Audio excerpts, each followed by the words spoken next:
Good morning. My name is Anu Bagwadi, and I'm the Executive Director of Service Women's Action Network, also known as SWAN.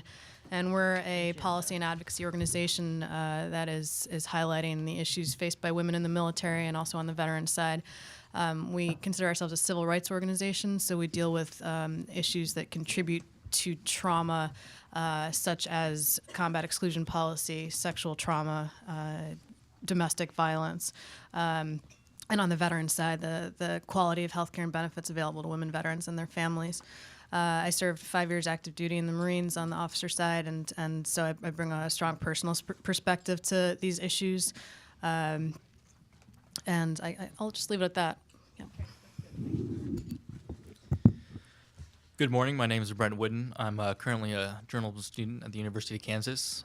I was in the Army for 3 years, and from 2004 to 2006. In 2006, I was injured serving with the 4th Infantry Division in Baghdad, Iraq. I was gunning on my commander's Humvee, and I was hit by a suicide bomber V-bed. I've since left the service and was diagnosed with post-traumatic stress disorder, along with a couple other things from the VA. Hi, I'm Sonia Batten. I'm a clinical psychologist by training, and I work on national mental health policy for PTSD and other issues at the Department of Veterans Affairs. And so I look at things from the mental health lens, but what the most exciting part of what I do is actually work on outreach and public awareness and how it is that we're communicating messages about PTSD, about treatment options, about recovery and resilience. And so those are the things that I'm going to be highlighting today. Hi, Mike Jason, Lieutenant Colonel, and I got to get this out of the way. I do not represent the United States Army, and the beliefs are truly my own. I am a battalion commander, so I command about 900 soldiers in the 3rd Infantry Division. We came home from Afghanistan about 2 weeks ago, where we were deployed for 9 straight months. I bring, I think, a personal, up-close opinions and very strong feelings about PTS. I think a lot of experience, Bosnia, Kosovo personally, a couple tours in Iraq, now Afghanistan.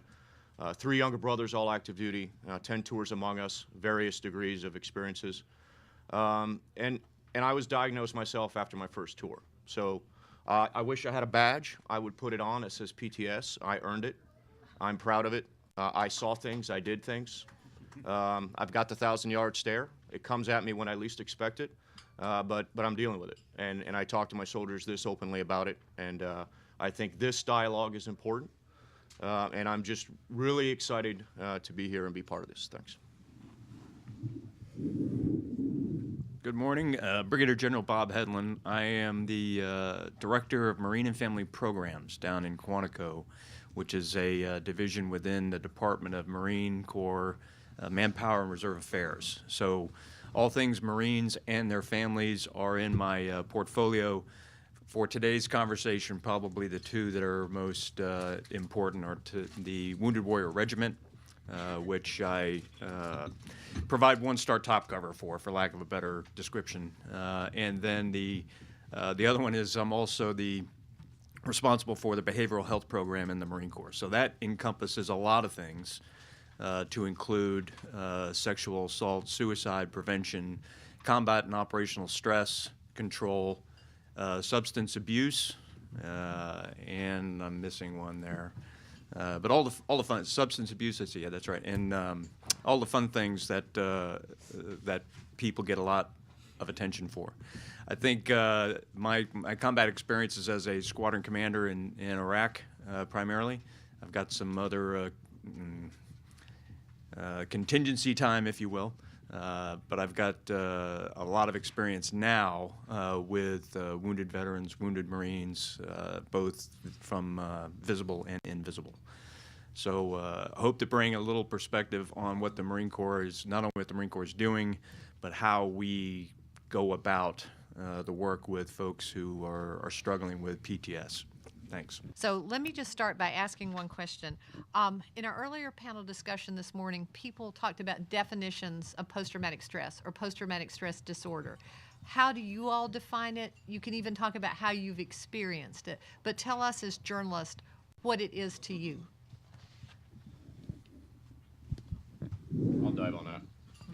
I have this analogy that I've worked for a while that I use to talk to folks about it, and I say that all of us are a vessel, and some of you might be a 55-gallon drum, and some of you are a Dixie cup, and you go into the combat zone or the war zone with some baggage or some stress or some fluid, and some volume, and more is going to be added on, and then at some point you may hit a tipping point, and you're over full, and you gotta kind of release it. So that's one analogy that I use. The second piece, and again, I'm not a doctor. I just talk to a lot of young folks about it and deal with it myself. The second piece is it's kind of like it's an emotional, psychological, physical jet lag from being in a war zone or being in a very prolonged, stressful environment. And so, you're doing really meaningful stuff, and then you come home and you're really excited and you've had all this growth, and then you come back and you realize no one cares because the Kardashians are on, and you get really kind of angry, and you realize that, no, they haven't changed, you have, and they just don't really care. So that's a part of it. But we had dinner with Jackie Spinner last night, and she I'm going to steal this from her shamelessly, but she says it's a normal reaction to being in war, and I agree 110%. And so the labeling, all of that, battle fatigue, shell shock, our community's been dealing with this since Matthew Brady was reporting on a civil war. So it's not new. It's just you're involved in constant danger, stress, seeing things that you're not necessarily, and you're going from this environment back to what people consider normal, and you're going back and forth. And the speed of technology with Skype and texting and everything else, those worlds are jammed much closer together, much faster. And so imagine again that jet lag in between those two worlds, and that's one of the definitions I use. So again, the vessel analogy and then the jet lag are the two things that really help me and young soldiers visualize and understand that part of it.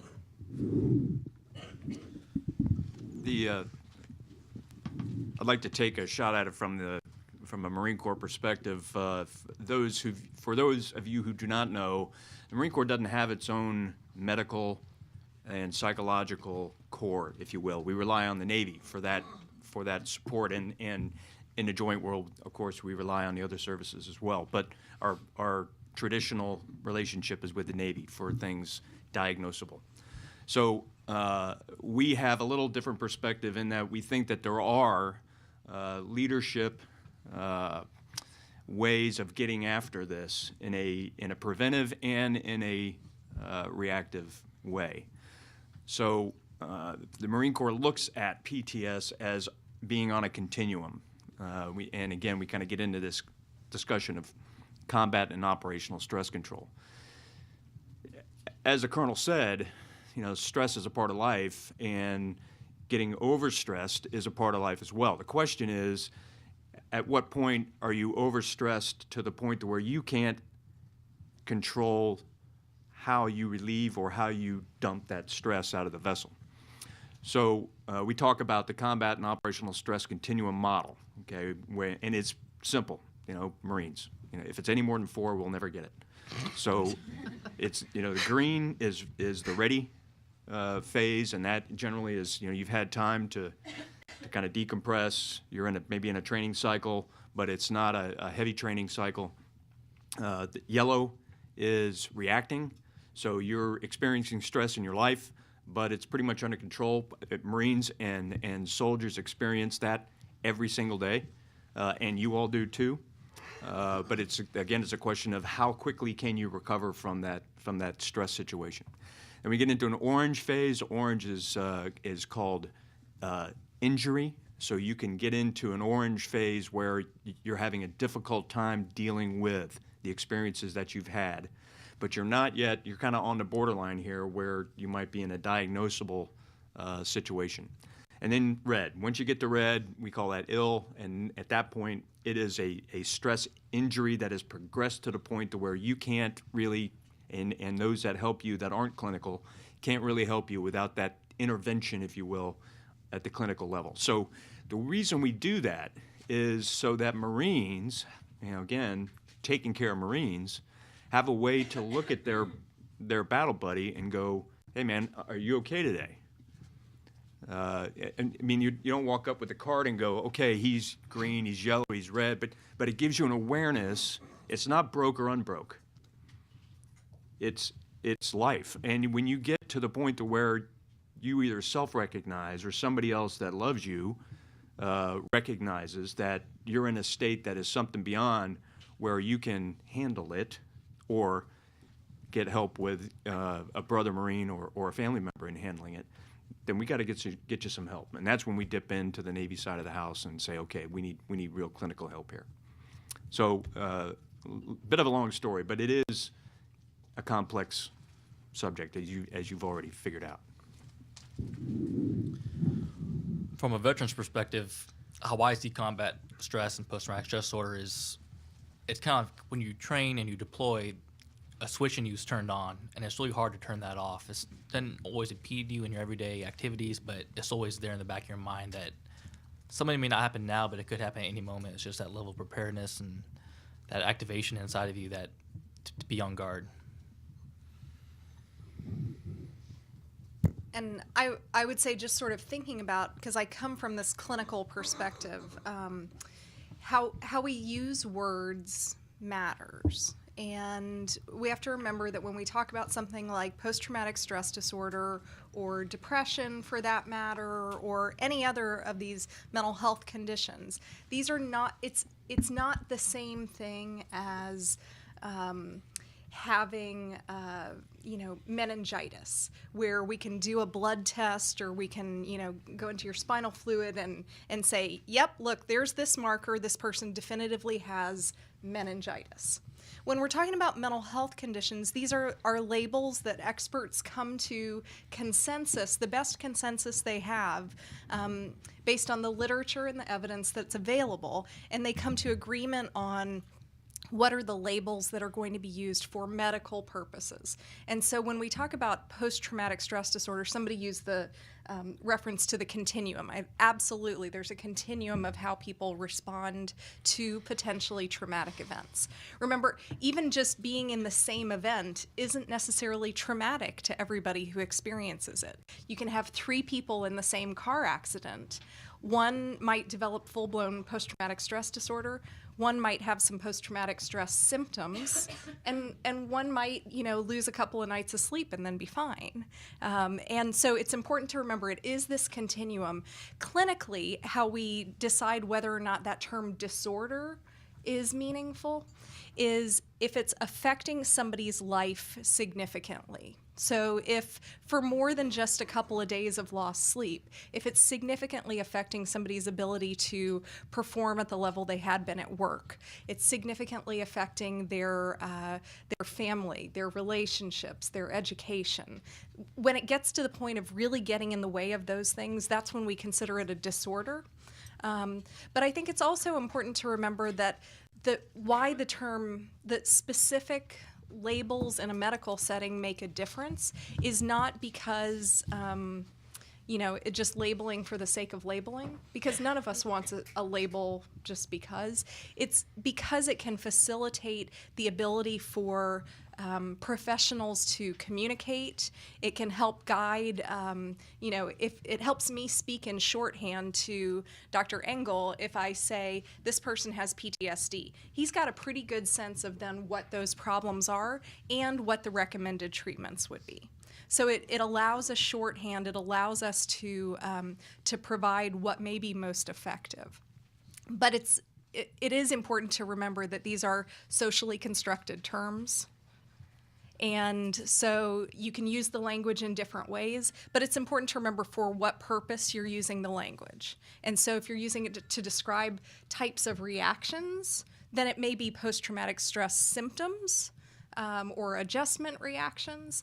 If you're talking about the clinical disorder for which somebody is receiving a specific type of treatment and helping to educate people about what's available, sometimes the word disorder can be useful.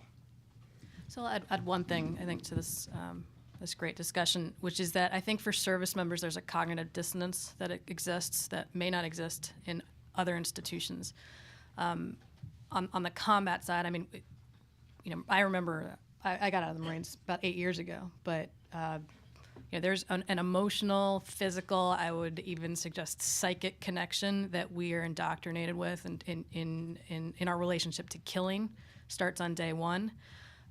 The reality of warfare looks different than all the sort of feelings and words that you've been ingrained with.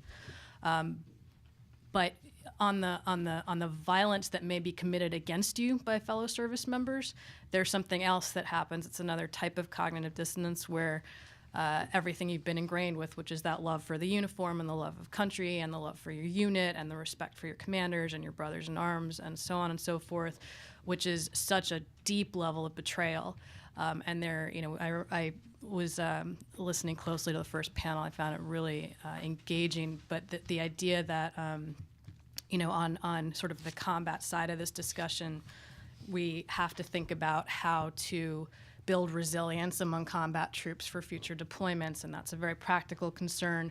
But I don't know that we should think about sexual assault, domestic violence, sexual harassment in terms of resilience. I think that's a backwards way of looking at this. I don't think that human beings should learn how to be resilient when they face a betrayal like that, because usually what they're facing is just more betrayals after the first one. And that's a key distinction I think we also need to remember as we're discussing why healing is such a complex and long journey.